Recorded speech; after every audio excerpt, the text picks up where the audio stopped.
Bienvenue au Mardi scientifique. Aujourd'hui, il me fait plaisir de présenter Dr. Fortin Langelier, psychiatre au sud du nord de l'île de Montréal, qui a auparavant fait sa résidence en psychiatrie à l'Université d'Ottawa, ensuite un fellowship en thérapie systémique au Jewish. Il a une formation particulière aussi en thérapie psychodynamique, l'approche de Devin Liu, thérapie interpersonnelle. Il est superviseur accrédité à l'Association internationale de thérapie interpersonnelle.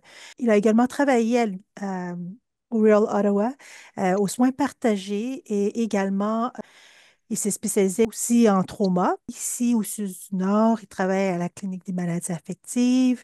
Il est chef du service des soins partagés. Et également, il travaille à l'interne. Il me fait plaisir de présenter Dr. Fortin Langelier. Donc, euh, la parole est à vous, Dr. Fortin. Merci de Tango, c'est gentil. Ben, bonjour tout le monde. Merci d'être là. Présentation sur le deuil qui est sorti un peu de l'intérêt pour la psychothérapie interpersonnelle. Aussi, je me rappelle, ben, résident, là, d'avoir comme quelques cas de patients avec là, des enjeux de deuil à l'avant-plan, là, comme une patiente de psychothérapie. Puis ça me fait poser quand même des questions là-dessus, hein, comme le deuil est un peu un événement de la vie normale. C'est pas nécessairement quelque chose qu'on voit nécessairement dans les cliniques en psychiatrie, là, ou certainement pas à l'interne. Euh, voilà, c'est ce qui a fait un peu pousser la réflexion. Fait que j'ai déjà présenté sur le deuil, puis là, ben, j'ai un peu mis à jour la présentation pour discuter avec vous aujourd'hui. Voilà, n'hésitez pas à m'interrompre, là, c'est des questions, commentaires et autres. Merci de prendre le temps de venir avec nous. All right. Alors, aujourd'hui, le deuil. Après, on va parler du deuil normal versus le deuil pathologique. On va parler un peu de ce qui se passe au niveau du DSM par rapport au deuil, puis l'évolution un peu là, dans le DSM-4 versus maintenant la révision du texte du DSM-5.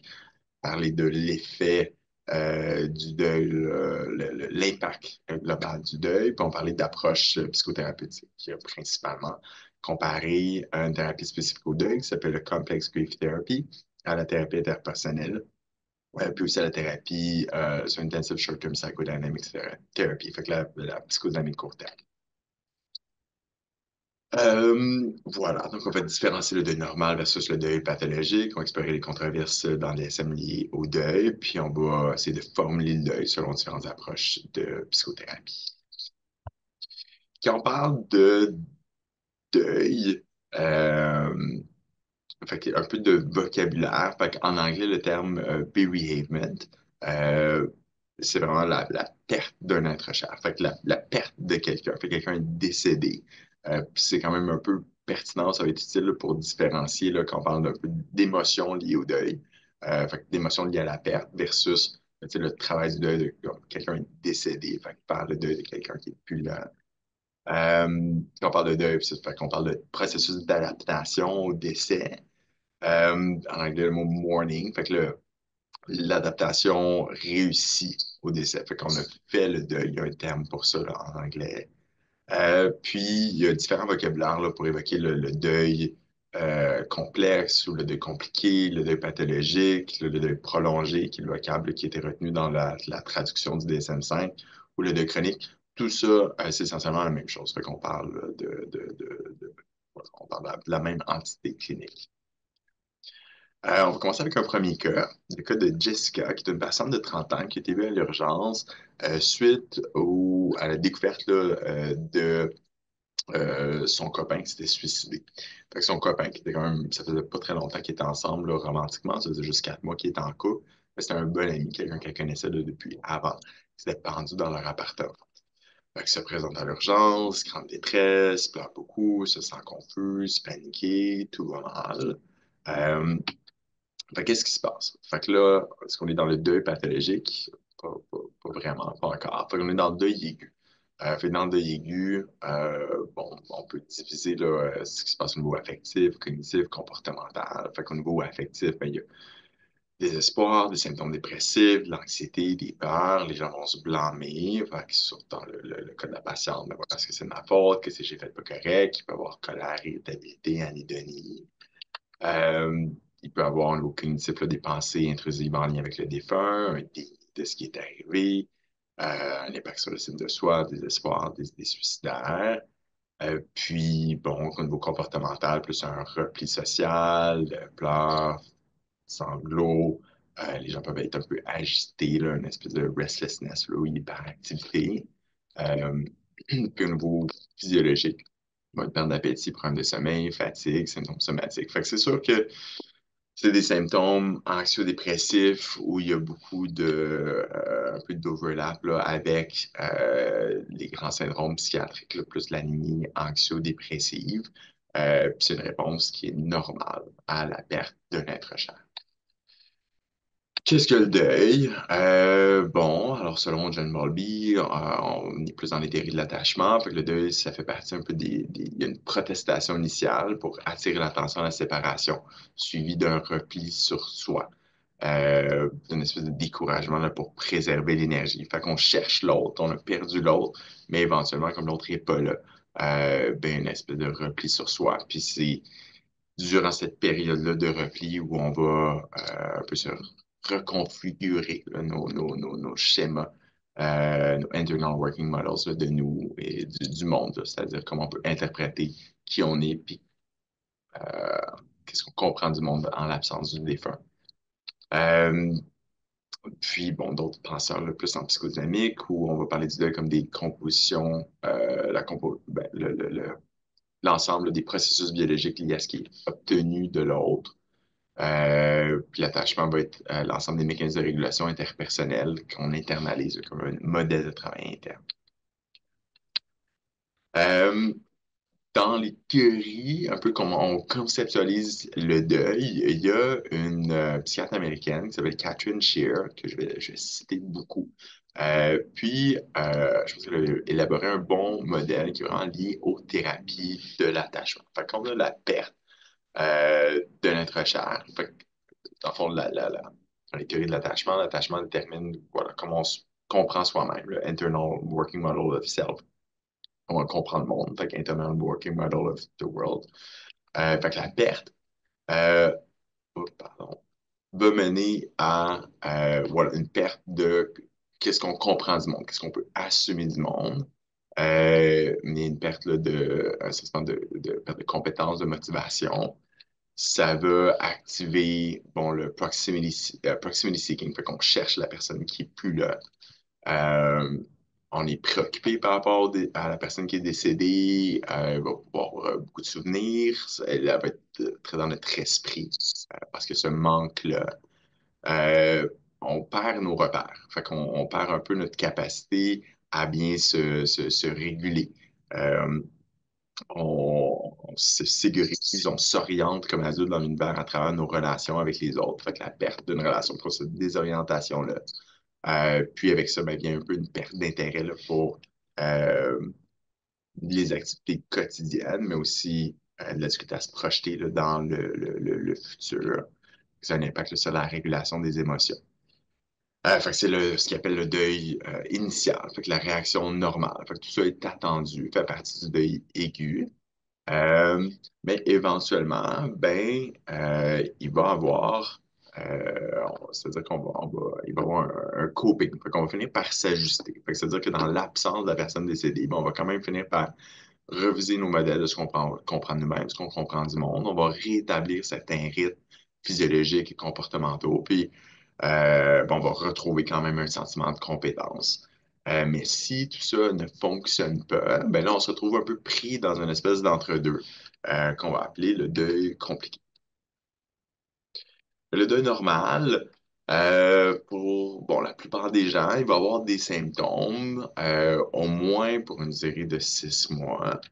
Euh, Comment savoir si le deuil progresse ou si le deuil est en train de se compliquer. Fait qu'un des marqueurs de progression dans le deuil va être l'émergence de pensées positives.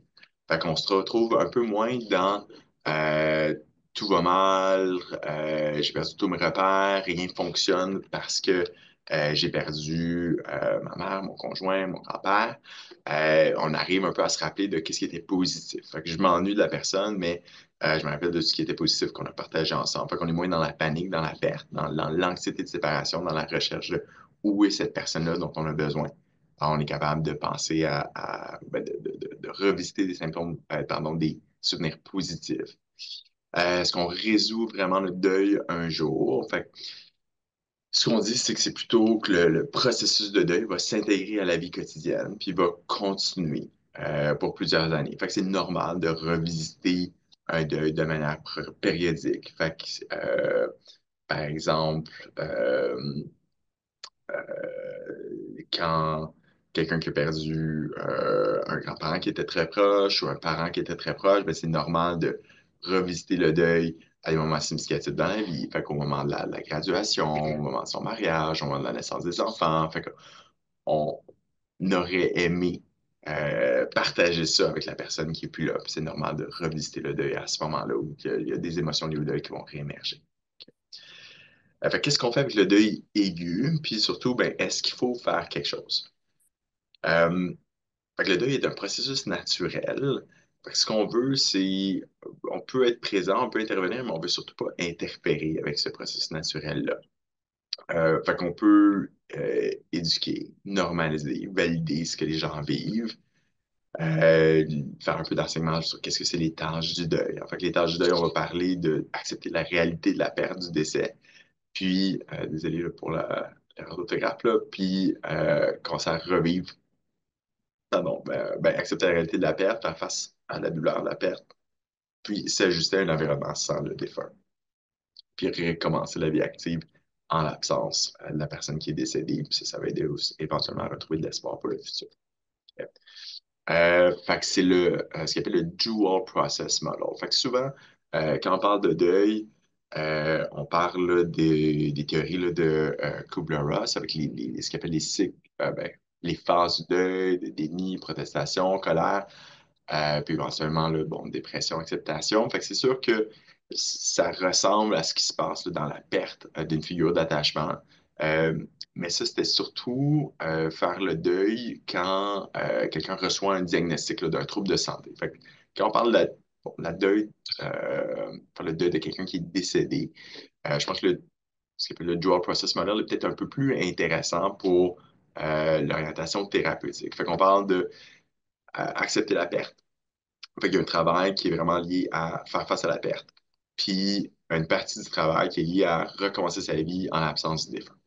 Puis on va osciller un peu d'un côté à l'autre. Fait que dans ce qui est associé à la perte, fait que le travail du deuil. Fait que avoir de la peine, accepter la colère, accepter la culpabilité, parler de ce qui est arrivé, puis là, ben, il va falloir un peu faire face à toutes les réactions de déni ou d'évitement, des émotions qui sont trop intenses.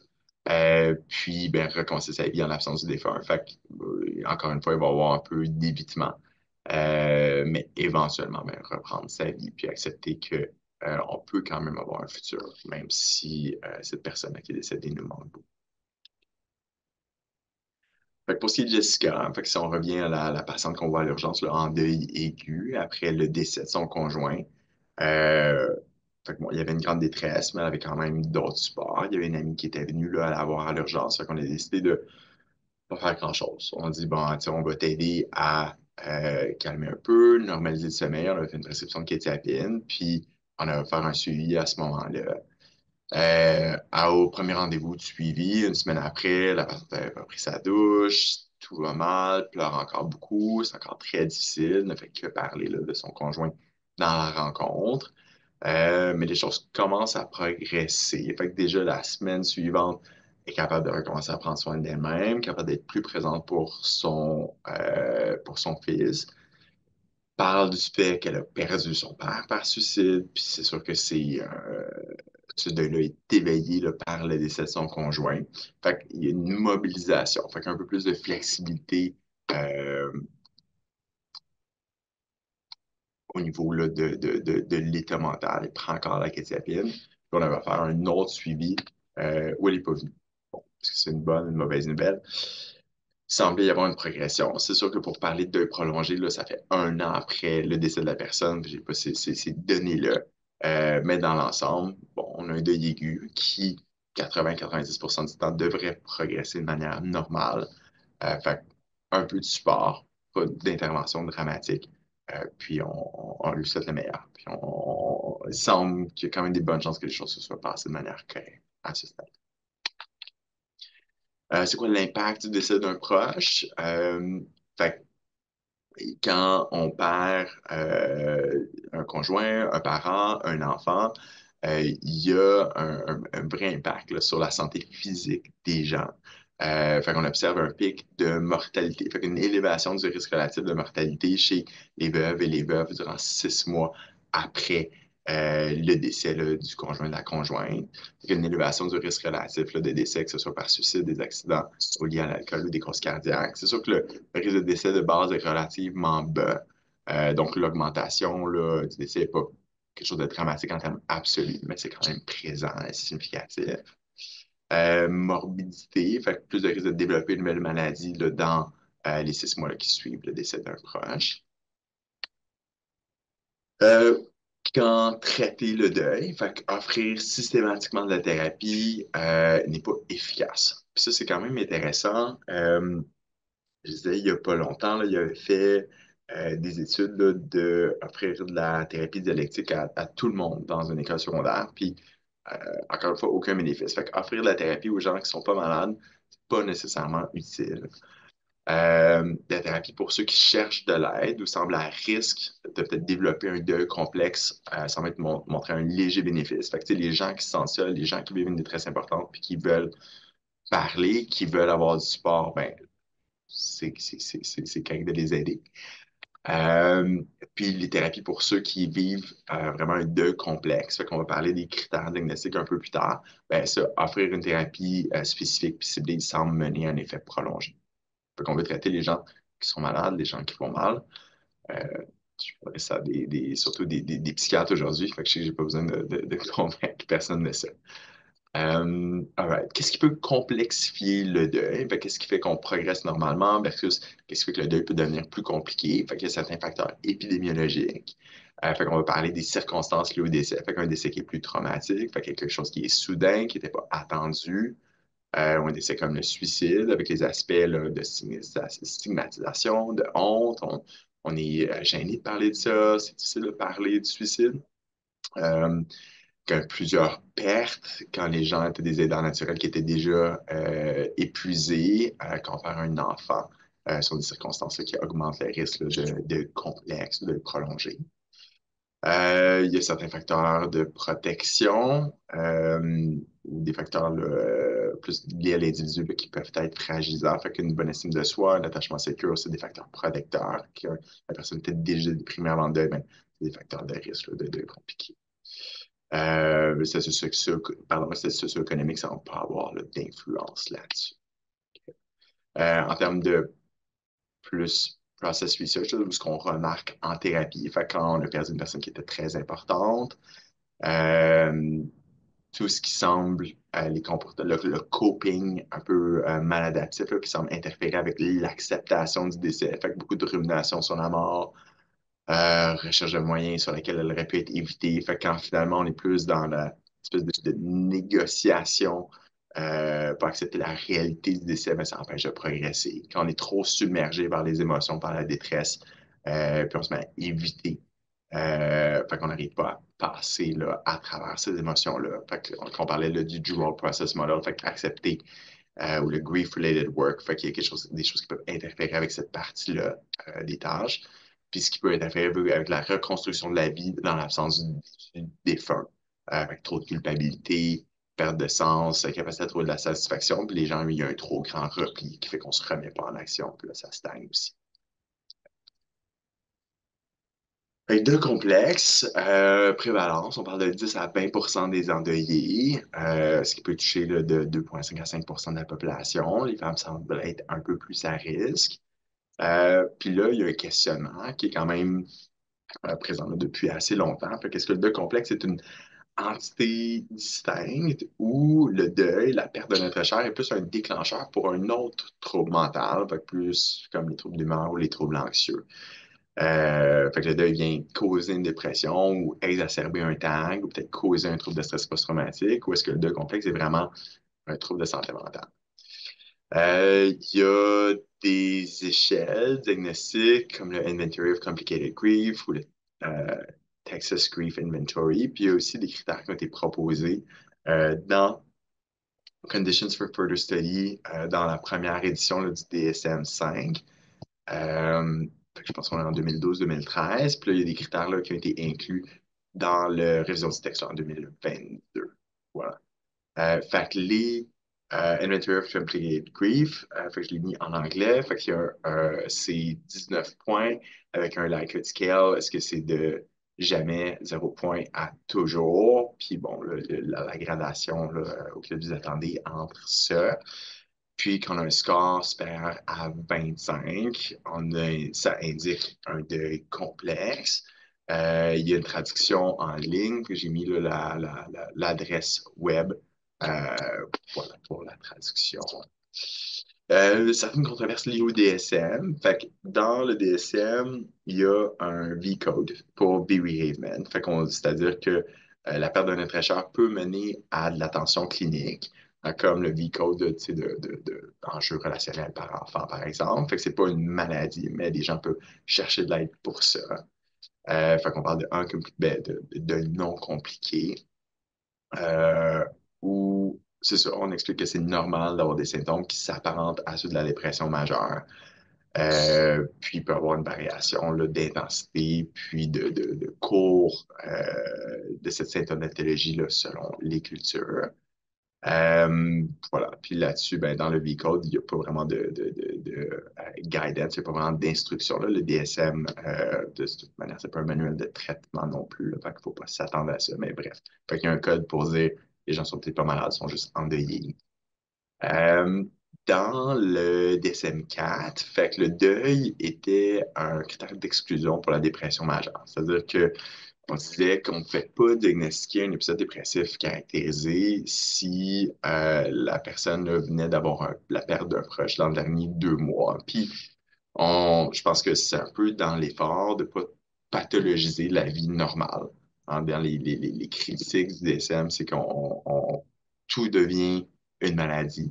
Euh, Fait que c'est un peu dans cette optique-là. Dans le DSM-5, il avait enlevé là, l'idée de 2 mois. Il avait juste noté que la perte d'un être cher peut mener à des symptômes dépressifs, des ruminations, d'insomnie, perte d'appétit, perte de poids. Fait faut user de discernement clinique pour avant de diagnostiquer un épisode dépressif là, dans le contexte du deuil, parce qu'il y a des choses qui peuvent être normales. Puis dans le diagnostic différentiel, bon, du deuil normal, du deuil compliqué, là, il y a le trouble de stress post-traumatique puis l'épisode dépressif 15. Voilà. Fait qu'on revient un peu à la question, est-ce que le deuil complexe serait un diagnostic en soi?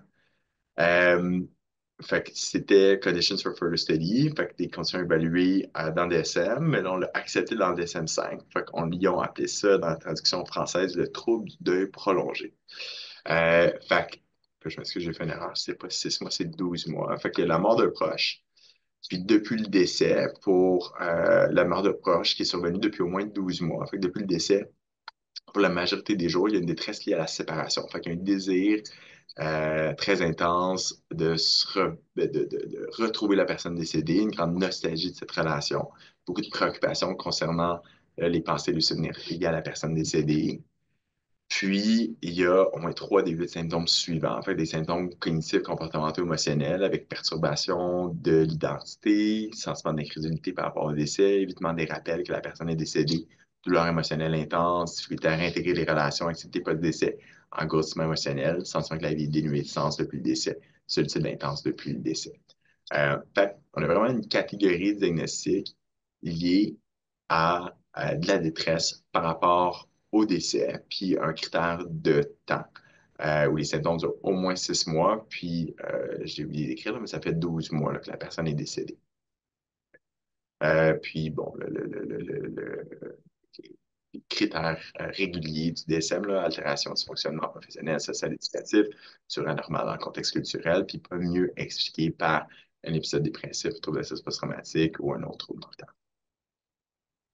Ce qui était intéressant, c'est qu'en recherche, on voulait essayer de différencier justement le deuil prolongé versus la dépression. Fait en deuil prolongé, quelque chose qui peut être différent de la dépression, c'est qu'il n'y a pas juste la baisse d'humeur, la baisse d'intérêt, c'est qu'il y a vraiment une grande recherche, fait qu'une grande préoccupation par la personne qui est décédée. On voit les mêmes symptômes neurovégétatifs. La culpabilité n'est pas nécessairement la même en dépression versus en deuil prolongé, où là, la culpabilité est vraiment liée à la personne décédée, puis pas avoir fait assez pour la relation, pas avoir fait assez pour euh, prévenir peut-être les décès, versus une culpabilité plus générale là, en dépression majeure. Le désespoir qui est vraiment lié à la vie ne sera pas la même à l'absence de la personne décédée. Puis quand il y a des décès suicidaires dans le deuil, c'est vraiment lié à je veux être réuni à la personne qui est plus là, versus là, en dépression, mais on veut mettre fin à notre souffrance. En deuil, on s'attend quand même à ce qu'il y ait des moments où ça va mieux. Tu sais, on parle des fois des vagues du deuil. Fait que il devrait y avoir des moments où les choses sont un peu mieux. Ben, c'est évidemment ce qu'on peut voir en dépression majeure, mais peut-être de manière un peu moins significative. Euh, Puis, il y aurait une différence qu'on voit physiologique là, dans l'activation des circuits de la récompense, où ils sont plus actifs là, lorsqu'on parle de la personne qui est décédée. Il n'y aurait pas les anomalies du sommeil REM qu'on voit en dépression dans le deuil prolongé. Euh, Ce qu'il notait, c'est que pas tout le monde qui avait un deuil prolongé rencontrait les critères de dépression majeure. Fait que même s'il y a un petit peu d'overlap, c'était pas systématique. Puis, on notait quand même que certaines personnes endeuillées rencontraient pas non plus les critères du deuil prolongé, rencontraient vraiment plus les critères d'une dépression majeure déclenchée par un deuil, puis il y avait une évolution similaire. En réponse au traitement, qu'on va parler de la recherche thérapeutique, il semble avoir certaines adaptations, certaines formes de psychothérapie qui semblent être plus efficaces dans le prolongé. Puis ce qu'on note, c'est que même en traitant la dépression, les symptômes liés au deuil prolongé peuvent persister. On voulait différencier aussi le prolongé du trouble de stress post-traumatique. En fait, dans le prolongé, le déclencheur, c'est la perte d'un être cher. Dans le trouble de stress post-traumatique, le déclencheur, c'est une situation qui cause une peur pour la vie ou un énorme sentiment d'impuissance. Quand on parle de symptômes intrusifs en de prolongé, ben, c'est vraiment lié à la personne décédée versus lié à la situation traumatique là, en TSPT. L'évitement, si on essaie d'éviter les symptômes, les émotions douloureuses sans de prolonger versus on essaie d'éviter une situation où on pourrait se mettre en danger en trouble de stress post-traumatique. Euh, L'espèce d'agitation ou d'hyperactivité qu'on voit en de prolongé est plus liée à l'espèce de désorientation, hein, parce qu'on a perdu une figure d'attachement, on perd ce qui nous permet d'orienter, ce qui nous permet de faire du sens du monde, versus l'hyperactivité est plus liée à l'hypervigilance, à la réponse à une menace en trouble de stress post-traumatique. Oups, pardon. Les symptômes neurovégétatifs peuvent être similaires. Euh, Puis là, ben voilà, euh, du traitement sont un peu différents. On veut rétablir le sentiment de sécurité dans toute la stress post-traumatique versus on veut accepter là, le décès là, en deuil prolongé.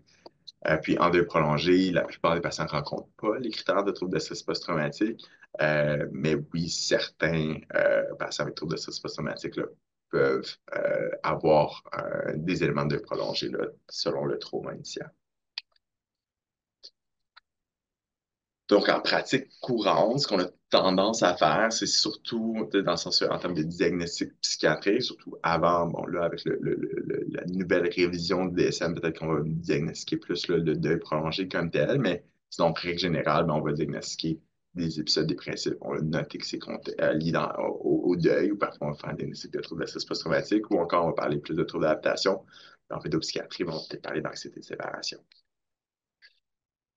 Euh, les patients ben, sont référés pour toutes sortes de raisons, pour l'anxiété, la dépression, pour les plaintes somatiques.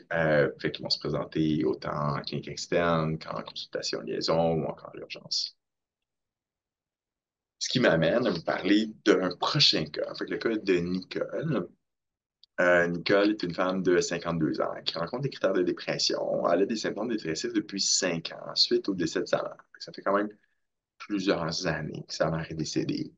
Il y a des rêves récurrents liés avec sa mère, il y a des pensées quotidiennes liées à sa mère, la perte, il y a quelques épisodes d'hallucinations auditives liés à sa mère, baisse d'énergie, baisse d'intérêt, sentiment de vide, difficulté dans son fonctionnement au travail. Elle prend déjà de la venlafaxine 225 mg, mais les symptômes dépressifs là, sont encore présents. Puis à ce moment-là, ben, on fait un diagnostic là, de dépression caractérisée avec des éléments là, qui s'apparentent un peu au stress post-traumatique, mais des éléments surtout liés au deuil. Fait qu'on note le deuil compliqué, même si c'est pas un diagnostic formel à ce moment-là, parce qu'on est en 2015. Euh, c'est très difficile d'accepter le deuil, c'est difficile de créer de nouvelles relations.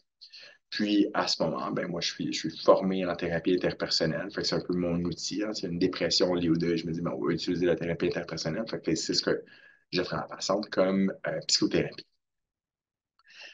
Euh, la psychothérapie interpersonnelle, fait que, un petit récapitulatif, fait que c'est une thérapie basée sur les évidences, c'est à court terme, là, fait que les modèles, là, c'est autour de 16 sessions. C'est manualize, là, fait que il y a un manuel, mais c'est relativement flexible. Euh, il y a 4 focus, fait qu'on identifie des éléments de vie qui peuvent mener à des épisodes dépressifs comme le deuil, transition de rôle, les disputes. Puis le core, si on veut, la base de la thérapie interpersonnelle, c'est que les éléments interpersonnels sont liés à l'humain. Basé sur les thérapies de l'attachement et les théories de l'attachement, pas la thérapie, les théories de l'attachement basées sur la théorie de la communication, dans le sens où fait que c'est informé par ce qui se passait plus jeune. Fait quel modèle on a de nous-mêmes, du monde basé sur les relations d'attachement qu'on a eues, puis les théories de la communication, c'est aussi sur, dans le fond, comment on interagit avec les gens pour avoir un impact sur comment ils interagissent avec nous. Fait que c'est assez centré sur le présent. Fait qu'on s'est informé par le passé, mais plus ciblé sur le présent. Puis le travail du deuil en thérapie interpersonnelle, on veut éliciter les émotions liées au deuil puis les explorer. On veut aider les gens à rétablir un nouveau réseau social. Euh, Fait qu'il va avoir, on va enquêter, on va explorer les événements qui ont lieu là, avant, pendant, puis après le décès, puis les émotions associées. On va rassurer les gens, c'est normal de se sentir dépassé. On va aider à reconstruire un peu la relation. Fait qu'on va parler de la personne qui est décédée, euh, autant les aspects positifs, les aspects négatifs de la relation, pour essayer d'aider la personne à envisager un futur là, dans l'absence de la personne qui est décédée. Fait que ça, c'est vraiment ce que l'IPT suggère en deuil. Fait qu'on commence la thérapie interpersonnelle avec Nicole. Fait qu'au début, les premières sessions, ben, on fait un diagnostic. On fait un diagnostic de dépression. On va formuler la dépression comme liée au deuil. Fait qu'on choisit le focus. On va faire aussi un inventaire interpersonnel là, qui va être présenté dans les slides plus tard. De session 4 à 14, ben, c'est là qu'on explore la relation avec la personne qui est décédée. Fait qu'il y a un retour là, sur le narratif des circonstances du décès et des suites. Fait que plusieurs fois, on va revisiter qu'est-ce qui s'est passé au moment du décès, comment la personne s'est sentie, comment ça s'est passé ensuite. Fait qu'on essaie de éliciter les émotions. Fait qu'un peu dans le dual process model, on est fait vraiment partie là, du grief work.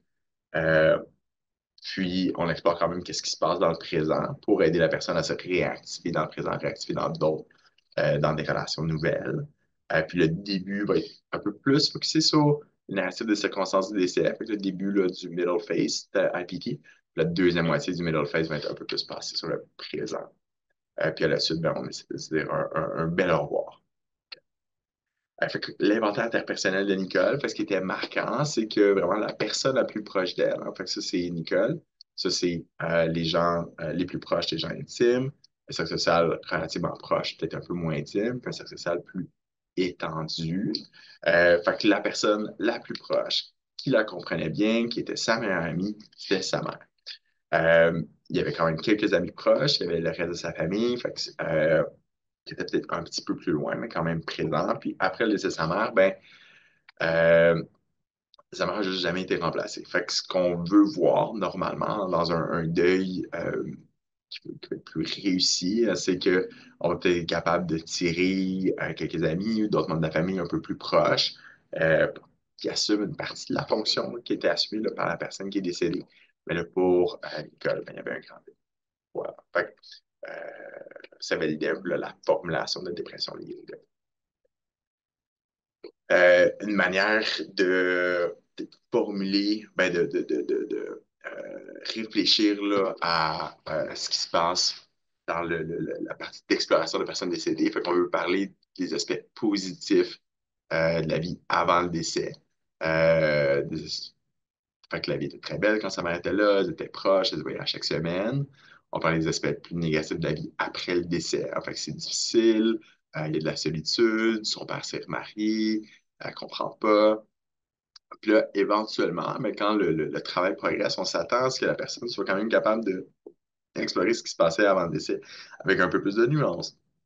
De te dire, ben, les choses n'étaient pas parfaites, sa mère avait des qualités, mais des fois, il y avait peut-être certains conflits aussi. Puis, tu sais, c'était pas tout blanc, tout noir. Puis, être capable de dire, ben, ma mère est décédée, mais peut-être que, bon, elle est dans un monde meilleur maintenant. Elle a souffert au moment de sa maladie, fait que là, au moins, elle est soulagée. Puis, euh, ben, c'est sûr que c'est une grosse perte. Mais Nicolas, 52 ans, elle a quand même des opportunités, elle a un futur, puis elle peut envisager une vie en l'absence de sa mère. Ça, c'était vraiment difficile. Fait qu'on était un petit peu. Fait que c'est un peu difficile d'avoir accès à ça. Les choses étaient un petit peu bloquées. Puis c'est là que on se pose la question, ben, tu sais, est-ce que c'est juste une dépression majeure ou est-ce que peut-être ce qu'on appelle le deuil prolongé, le deuil compliqué qui nous empêche finalement de passer à autre chose? Fait en thérapie, assez rapidement, il y a une amélioration. Il y a un arrêt des cauchemars, il y a certains rêves agréables liés avec sa mère, elle a un meilleur accès aux souvenirs, c'est plus facile de parler du passé, elle commence à être soulagée. Fait qu'au début, tu sais, beaucoup d'évitements, je peux pas parler de ma mère, je vais trop pleurer, mon maquillage va couler, je vais avoir l'air folle, je serai plus capable d'arrêter de pleurer, puis je pourrais pas retourner au travail demain. Mais là, avec elle s'habitue, puis c'est plus facile, puis elle commence à ressentir un soulagement là, lorsqu'on touche le deuil en session. Puis, elle commence à presque avoir hâte là, de pouvoir en parler. Finalement, ça lui fait du bien d'être capable d'en parler à quelqu'un, parce qu'elle peut parler de sa mère avec moi, ça ne me dérange pas. Tandis que ça, si elle parle avec son frère, son père, ben, des fois, elle a l'impression qu'elle peut les déranger. C'est plus difficile, puis elle a l'impression que ces années, 5 ans plus tard, sont années d'en entendre parler. Mais à un moment donné, ça stagne un petit peu. C'est comme plus difficile d'avoir accès aux émotions plus intenses. C'est comme une partie du travail qui est fait, mais c'est comme s'il y a une ambivalence, hein. Cette peur-là de, euh, on- tu sais, si je progresse trop dans mon deuil, est-ce que je vais oublier ma mère? Puis, est-ce que je peux vraiment faire face à toute l'étendue de ma peine? Je vais être complètement dépassé par ma peine si je me permets de la sentir au complet. Fait que là, je me suis intéressé à d'autres types de traitements. Fait que là, je fais la recherche sur le deuil, puis je découvre qu'il y a une thérapie qu'on appelle le Complicated Grief Treatment, ou le CGT ici, euh, qui semble avoir été encore plus efficace que la thérapie interpersonnelle pour traiter les gens avec un deuil complexe. Fait que là, ma grande angoisse, je suis en train d'offrir un traitement qui n'est pas le meilleur traitement que je pourrais offrir. Fait que je veux m'informer. Qu'est-ce que c'est ça, la thérapie du deuil complexe? Puis je m'excuse, j'avais mon slide sur les outcomes. Fait que ce qu'on voit, fait qu'il y avait deux groupes, un groupe de Completed Grief Treatment, un groupe de thérapie interpersonnelle. Puis ça, c'était des patients où le diagnostic principal était Complicated Grief. Fait que c'était pas dépression majeure. Fait que juste pour la nuance, les groupes étaient similaires à la base, pas de différence significative. Puis ce qu'on voit, c'est que en termes fait que l'inventaire de Complicated Grief, fait que ce outcome-là, euh,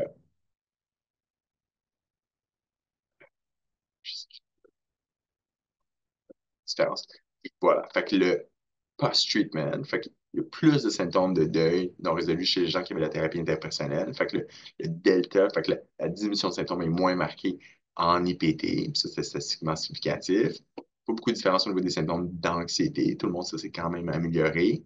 Les symptômes dépressifs, les gens Complicated Grief Treatment ont fait mieux. Puis en termes d'adaptation au travail, Social Adjustment Scale, là, le WAS, j'en fais un peu mieux aussi en thérapie sur le deuil compliqué. Alors, qu'est-ce que c'est? Fait que c'est un modèle de psychothérapie qui est inspiré de la thérapie interpersonnelle et de l'exposition prolongée, développé par Catherine Shear. Puis ils ont publié là, le manuel. Fait que c'est semi-structuré, un manuel de 16 sessions. Puis l'objectif, c'est vraiment de traiter le deuil prolongé ou deuil compliqué. Euh, Fait que les sessions 1, 2, ça ressemble à la thérapie interpersonnelle. Fait que évaluation, présentation de la thérapie, puis introduire une espèce de journal où on va faire le suivi des symptômes du deuil. Puis on va explorer là, si la thérapie fonctionne, qu'est-ce qu'on veut pour le futur. Puis on va commencer à prescrire des tâches d'activation à faire en dehors de la thérapie. Il y a un aspect systémique qui est intéressant. Fait que tôt dans la session, on veut rencontrer un proche. Fait que, comme une bonne thérapie systémique, là, fait qu'on veut que le patient soit capable de parler aussi avec son réseau de support naturel. Puis on va encourager le patient à utiliser le proche dans les activités de mobilisation. Puis un aspect un peu exposition en imagination, fait que comme un peu l'exposition prolongée. Fait que assez tôt dans la thérapie, on va demander à la personne de reparler du moment où il a appris le décès. Puis on fait un enregistrement, puis il va y avoir une exposition à cet enregistrement-là. La personne va écouter l'enregistrement, puis il va y avoir un débrief là, comme en thérapie par exposition. Ensuite, il va avoir l'emphase sur un peu ce qu'on appelle les stick points. Fait on va repasser le Grief Inventory, puis on va voir un peu qu'est-ce qui bloque, qu'est-ce qui ne fonctionne pas pour faciliter l'expression d'affect ou l'accès aux émotions plus intenses. On encourage la personne à amener des photos, d'autres objets là, qui rappellent la personne décédée. Euh, Puis on va refaire là, le travail là, de parler de la relation, explorer l'aspect positif, négatif. Puis c'est quelque chose qu'on va continuer. Puis éventuellement, ben, il va y avoir un peu plus une emphase là, sur le présent puis le futur. Voilà. Fait que ça ressemble un peu à la thérapie interpersonnelle avec un petit aspect là, de exposition prolongée. Puis il y a quelque chose d'un peu plus délibéré pour faciliter l'accès aux émotions, je dirais, en lien avec la carte. Fait que pour Nicole, comme j'ai fait cette recherche-là, je me dis, mais je vais m'inspirer là, de ce que j'ai appris sur le Complicated Grief Treatment. Euh, je me dis, ben, qu'est-ce qu'on peut faire comme espèce d'exercice d'exposition pour faciliter l'accès aux émotions là, qui ont l'air trop insurmontables, trop intenses pour la patiente. Puis ce qu'on a décidé de faire, c'est que en fait, la mère de la patiente a été décédée dans l'hôpital où on faisait la thérapie. À plusieurs reprises, la patiente avait été se recueillir dans la chapelle de l'hôpital. Fait qu'on avait décidé d'aller ensemble visiter la chapelle de l'hôpital. Puis on a fait ça dans 2 sessions différentes. Puis c'est quelque chose qui avait vraiment été utile pour la patiente pour accéder, je pense, des émotions qu'elle évitait ou qui étaient trop intenses. Puis ça l'a vraiment permis là, de bon, faire un travail de faire face au décès, puis de se libérer là, de cette charge émotionnelle-là. Parce qu'auparavant, il restait toujours une certaine dépense. Fait que, elle avait visité le cimetière, mais elle avait dit qu'elle ressentait rien. Fait qu'il y a une espèce encore de sécession, de détachement là, par rapport aux émotions trop intenses. Euh, Autre chose qu'on aurait pu faire, là, c'est amener des photos de sa mère, c'est ça, une album photo, parler un peu plus, écrire une lettre au défunt, par exemple. Euh, Puis, voilà, fait que le but, c'est de revenir, là, faciliter le loss-oriented work pour permettre ensuite là, la restauration. Euh, Fait que les choses se sont quand même assez bien passées, elle a bien évolué. Ensuite, on était capable de parler un peu plus sur le présent, parler d'un peu de l'ambivalence dans la relation avec son père parce que elle trouvait que son père avait remplacé sa mère un peu trop rapidement. Puis, avec la progression de son propre deuil à elle, elle était plus capable de dire, mais ça se peut que mon père se sentait seul, il avait besoin de quelqu'un. Sa mère avait déjà préparé le terrain en disant là, que elle avait une amie qui était célibataire, qui pourrait être une bonne compagne pour son père. Fait elle se dit, bon, dans le fond, c'était la volonté de ma mère que mon père soit pas seul parce que peut-être qu'elle savait qu'il serait trop fragile. Fait qu'elle progressait mieux, puis fait qu'elle développait une relation plus saine là, avec ses proches. Fait que ça cassait l'isolement. Puis il était en rémission de dépression à la fin du traitement. J'avais pas fait à ce moment-là l'échelle sur le deuil compliqué. J'avais pas ces outils-là. Mais les symptômes liés au deuil compliqué, c'était quand même beaucoup amélioré aussi. Fait que ce qu'on avait fini par faire, finalement, c'est un peu une adaptation de l'IPT avec des éléments de Complicated Grief Treatment. Euh, Puis, bon, je n'ai pas de formation spécifique là, dans le Complicated Grief Treatment, mais je pense que c'est des choses qui sont quand même faciles à intégrer à l'IPT si le deuil là, est très présent. Je pense pas que ça va contre l'esprit de la thérapie interpersonnelle. Euh, Juste pour faire un peu d'autres parallèles avec d'autres types de thérapies, là, fait que l'exposition prolongée, où là, ben, ça va quand même un petit peu ressembler là, parce que ben, c'est vraiment plus lié à l'évitement. Fait qu'en exposition prolongée, on veut défaire l'évitement situationnel. Fait que, là, il va y avoir du in vivo exposure pour ça. Puis l'évitement plus interne, il va y avoir l'exposition par imagination où on parle de l'événement traumatique en boucle pour à peu près 30 minutes. Puis la personne enregistre, va écouter euh, l'exercice d'exposition d'imagination entre les sessions. Il y a toujours une moitié de la session qui est dédiée à un processing. Fait que qu'est-ce qui s'est passé, comment c'est senti, quand on a parlé de ça. Euh, Ça permet de revisiter un peu les croyances qui ont émergé là, autour du trauma, puis de défaire certaines fausses croyances. Fait que ça ressemble quand même. L'idée, dans le fond, c'est de souvent on va défaire la culpabilité où les gens ont l'impression que ils auraient pu faire plus pour sauver la personne décédée ou pour éviter l'événement traumatique. Fait que quand on rouvre les souvenirs hein, par l'exposition aux souvenirs du décès, par l'exposition au trauma, ben, ça permet d'avoir un peu plus de flexibilité pour adresser certaines euh, fausses croyances qui se sont consolidées ou ancrées autour de l'événement traumatique. Fait qu'il y a vraiment des parallèles à faire là. Euh, Petite parenthèse, puis après ça, je vais arrêter là, pour qu'on puisse faire une discussion. Fait que, tu sais, des fois, on parle du deuil. Fait qu'il y a un peu le deuil comme émotion. Fait que le deuil comme une émotion, fait que c'est-à-dire quand il y a une perte, après une rupture, un déménagement, une perte d'emploi, perte de santé, qui n'est pas la même chose que le bereavement, pas la même chose que quelqu'un est décédé. Fait qu'est-ce qu'on fait un peu avec ça? Fait qu'il y a un peu des émotions liées au deuil. Fait que c'est évidemment, c'est quelque chose qu'on adresse en thérapie interpersonnelle, surtout avec le focus sur la transition de rôle. Euh, puis, bon, je voulais parler un petit peu là, de un peu l'approche psychodynamique euh, de ce que David nous appelait le resistance against emotional closeness. Fait que le deuil en thérapie dynamique brève, euh, c'était un peu quelque chose qui va empêcher une relation de proximité, une relation d'intimité, puis qui va se présenter dans la thérapie comme une difficulté à établir un lien de proximité. Puis là, l'approche de d'Avindu, c'était de dire, ben, vous venez me voir avec un problème. Moi, je suis ici pour vous aider. Mais j'ai l'impression que vous mettez un mur entre vous et moi.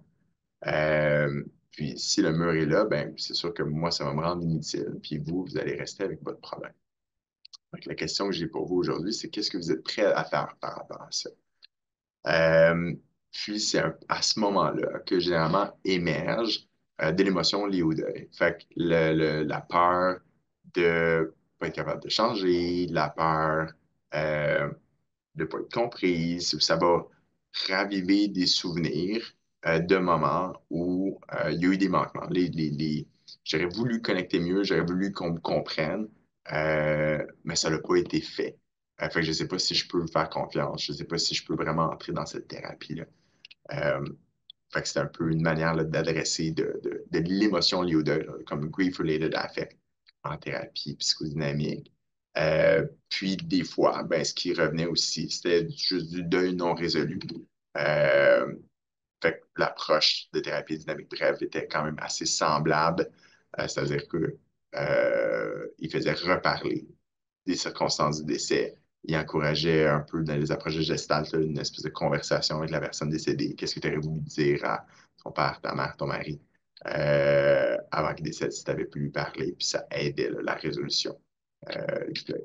Fait que, finalement, il y a plusieurs approches un peu d'allégeances différentes qui ont fini par développer des stratégies assez similaires là, quand on parle de euh, traitement pharmacologique, pas vraiment d'indication, pas vraiment d'études là, qui suggèrent que c'est très bon. Ils ont fait une étude quand même pour comparer le Completed Grief Treatment avec placebo ou avec citalopram.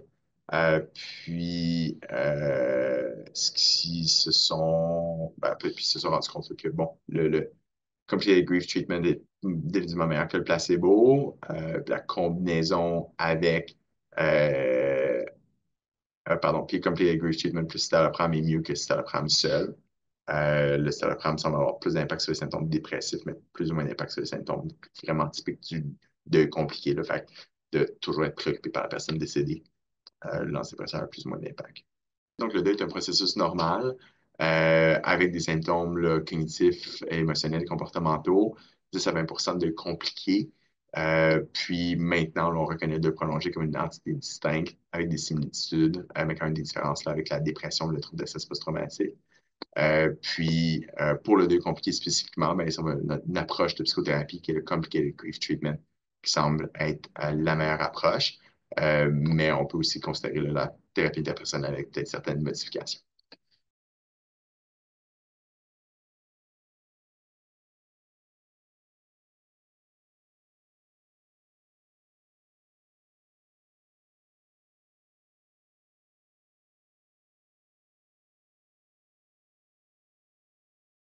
Remercier chaleureusement Benjamin de nous avoir partagé toutes ces connaissances. Moi, ça m'a appris beaucoup là, sur les différentes approches basées sur les évidences. Ça va nous aider à- à aider les patients, nos collègues aussi endeuillés. Merci beaucoup. Merci beaucoup.